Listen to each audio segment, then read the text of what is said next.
Hi everyone, Luke here from Weekend Tour Pros, and in today's video we're going to have a little bit of fun. We are back in the studio and we are doing another ball review, but this time we're comparing a premium golf ball, the Titleist Pro V1, against the good old range ball. We all hit hundreds of these a year when we're doing our practice and buying our buckets of them, and if you're anything like me, you might feel that they feel terrible and they don't go as far as a premium golf ball. So I'm going to put these two balls side by side, head to head, to the test. Just how bad is a driving range golf ball that's been hit thousands of times against a brand new premium golf ball? How much of a drop off is there? Let's find out.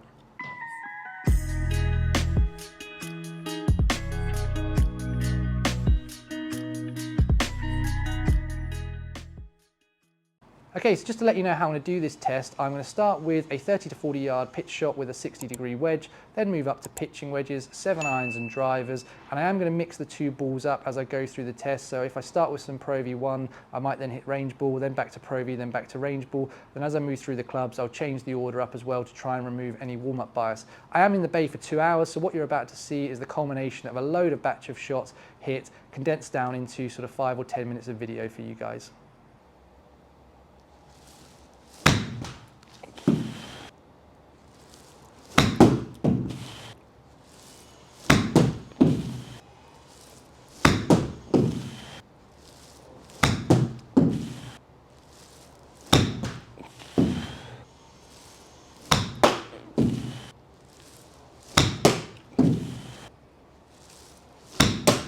So done hitting the shots with the 60-degree wedge there, and my first impressions were that the range ball did exactly what I was expecting it to do. I could see some really low spin numbers, some really high ones that were just popping up and super high launching. Felt like I was hitting the top of the roof here rather than the screen with the range ball compared to the Pro V1. But it'll be really interesting to look at those two data sets side by side, so let's do that now.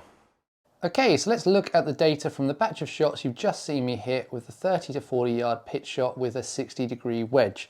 Now first things first, you can see the club head speed with both of these balls was absolutely identical, but the ball speed with the range ball was a couple of miles an hour less. Now the reason I'm calling that out here is you will see that as a consistent theme throughout the test, so look out for it as we move through the bag.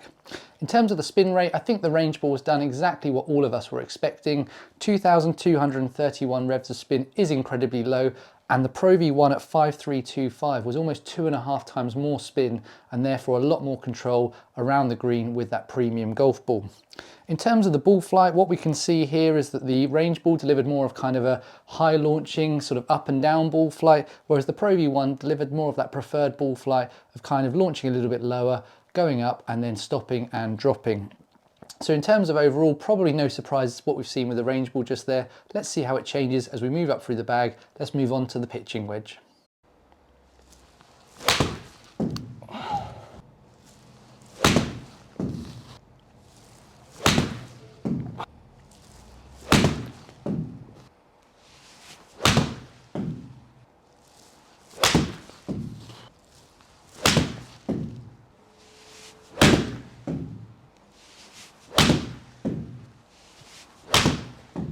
Okay, so done hitting the batch of shots with the pitching wedge, with the range ball and that comparison against the Pro V1.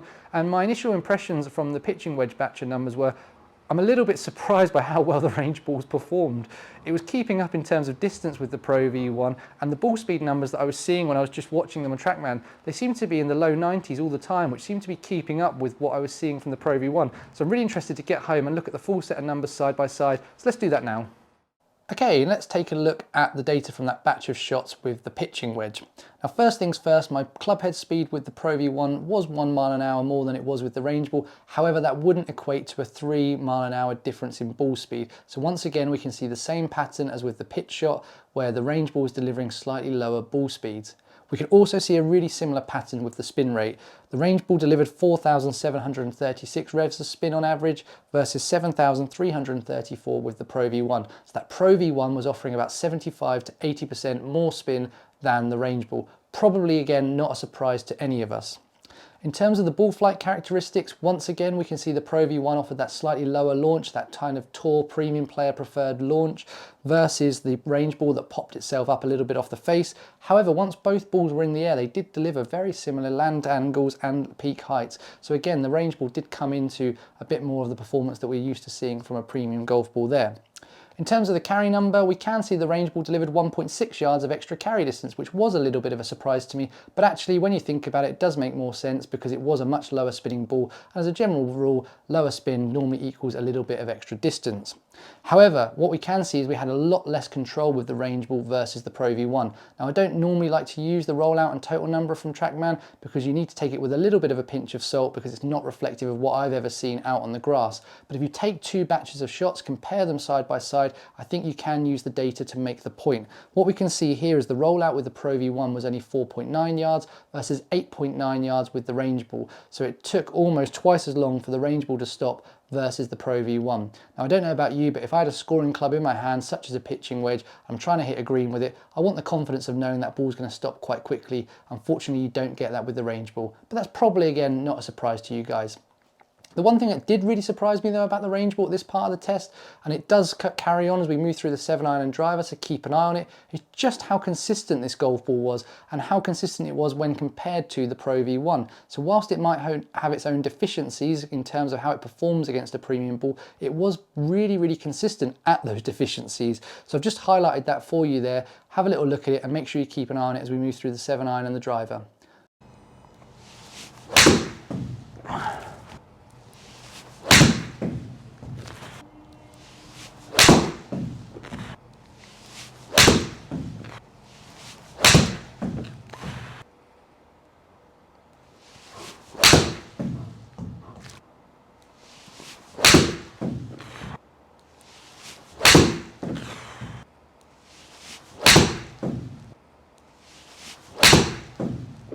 Okay, so just done hitting shots with both the range ball and the Pro V1 with my 7-iron. Initial thoughts in the bay are that the range ball probably has still impressed me actually. I was expecting quite a big drop off as we moved up to the 7-iron, but it was a couple of mile-an-hour ball speed less and a couple of yards shorter in terms of carry, and I just didn't feel like I could get it as high. I think that's because I just wasn't getting as much spin out of it, but really interested to go home and look at that data.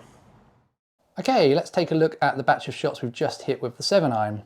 First things first, the club head speed with both of these balls was virtually identical. In fact, I was 0.2 mile an hour faster when swinging with the range ball. However, what we can see is the ball speed once again with the range ball is lower than the Pro V1, and as we're moving through the bag, the gap between the two is getting slightly bigger in terms of mile an hour difference. This time it was 3.3 mile an hour difference between the two balls.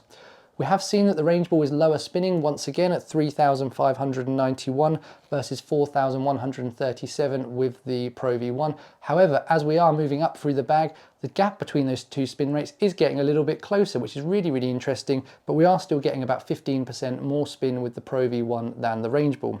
However, I touched on when we were looking at the pitching wedge just how consistent that range ball had been. Take a look at the consistency of those two spin rates. 172 revs of consistency with the range ball versus 116 with the Pro V1. That is unbelievable consistency to keep up with a Pro V1 over a whole batch of shots with 7-iron. That really did impress me with the range ball. In terms of those ball flight characteristics, for the first time we're actually seeing that the launch angle was virtually identical with both of these balls, 16.1 versus 16.2. However, this is where it then changes over again. The Pro V1 had a much steeper land angle and an additional 8 feet of peak height, meaning you get a lot more stopping power out of that Pro V1. Now, if we just take a jump back and look at the carry number, we can also see that the two balls cross over here as well. The Pro V1 is about 5 yards longer at 160.4 yards versus 155.5 yards. That's almost about half a club of difference in carry distance, so we can start to see a bit of a drop off with the range ball as we move up through the bag. Let's take a look at the driver numbers and see how it compares.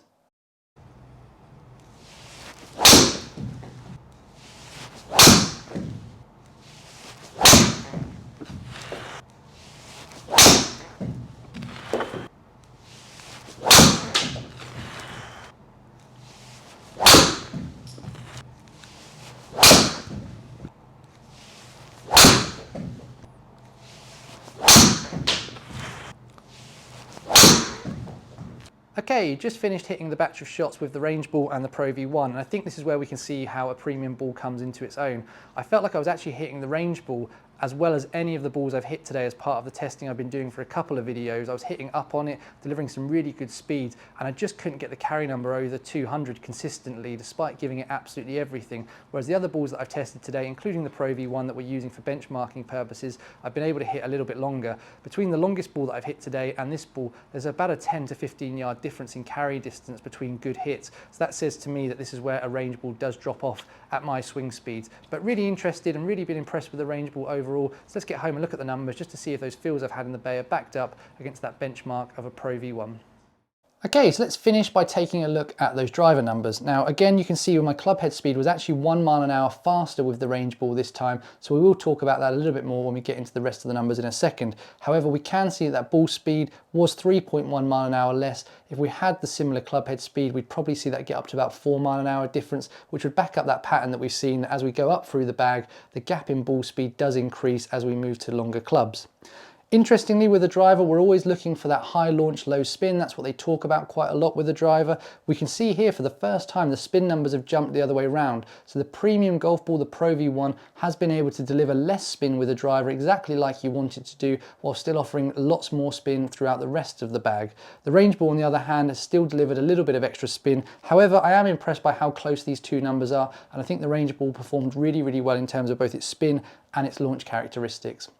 In terms of that carry number, that all-important carry number with the driver, we can see there's only about 3.3 yards in it, and slightly in favour of the Pro V1. I do think that would stretch out to about 5 yards if we were having a similar club head speeds with both of these balls, and that would make it really, really similar to the difference that we saw with the 7-iron. So I think what we can see is that the range ball has again kept up with the Pro V1 in terms of carry distance all the way through this test, which has really, really impressed me. Let's end the video with some final thoughts. Okay, coming towards the end of the video now, and just want to give you my concluding thoughts. Now, I think the range ball's done exactly what most of us were expecting it to do. It's got slightly lower ball speed, slightly lower spin, particularly at the bottom end of the bag, and a slightly more kind of loopy, poppy ball flight, again, particularly at the bottom end of the bag. In terms of its carry distance, it did perform really, really well at the bottom end of the bag, but as we moved up through the bag to that 7-iron and that driver, we could see a slight deficiency in terms of the carry number we were getting. But I think if we know that information and we take that into consideration, if we're using like a top tracer driving range or similar and relying on the carry number, add a few more yards and that'll be your carry number that you take out onto the golf course. The one thing though that did really impress me with this ball was just how consistent it was. To see a driving range golf ball perform as consistently as a Pro V1 throughout the test absolutely blew my mind and gives me another bit of confidence when I'm at the driving range. Yes, this was only one driving range ball, and I'm sure if we took a scuffed up, battered golf ball, we might have got some very, very different results, but we've got to take it with the numbers that we saw, and the driving range ball did perform consistently well. Now, this was a really, really fun video for me to make. Hopefully you found it the same, and if you did, please do consider giving it a thumbs up and liking the video. It does also help other like-minded golfers to find my content on YouTube. And if you're not yet subscribed to the channel, go on, hit that subscribe button, join the Weekend Tour Pros movement. And on that note, let me know in the comments down below what you thought to this video and if there's any other videos you'd like to see me make. I make this channel for the benefit of all of you guys watching down the lens, so tell me what you want to see and I'll make sure I make a video for you in the coming weeks and months. Final thing for me to say is thank you so much for watching the video. Have a great day. Keep on that quest to become a Weekend Tour Pro. Goodbye.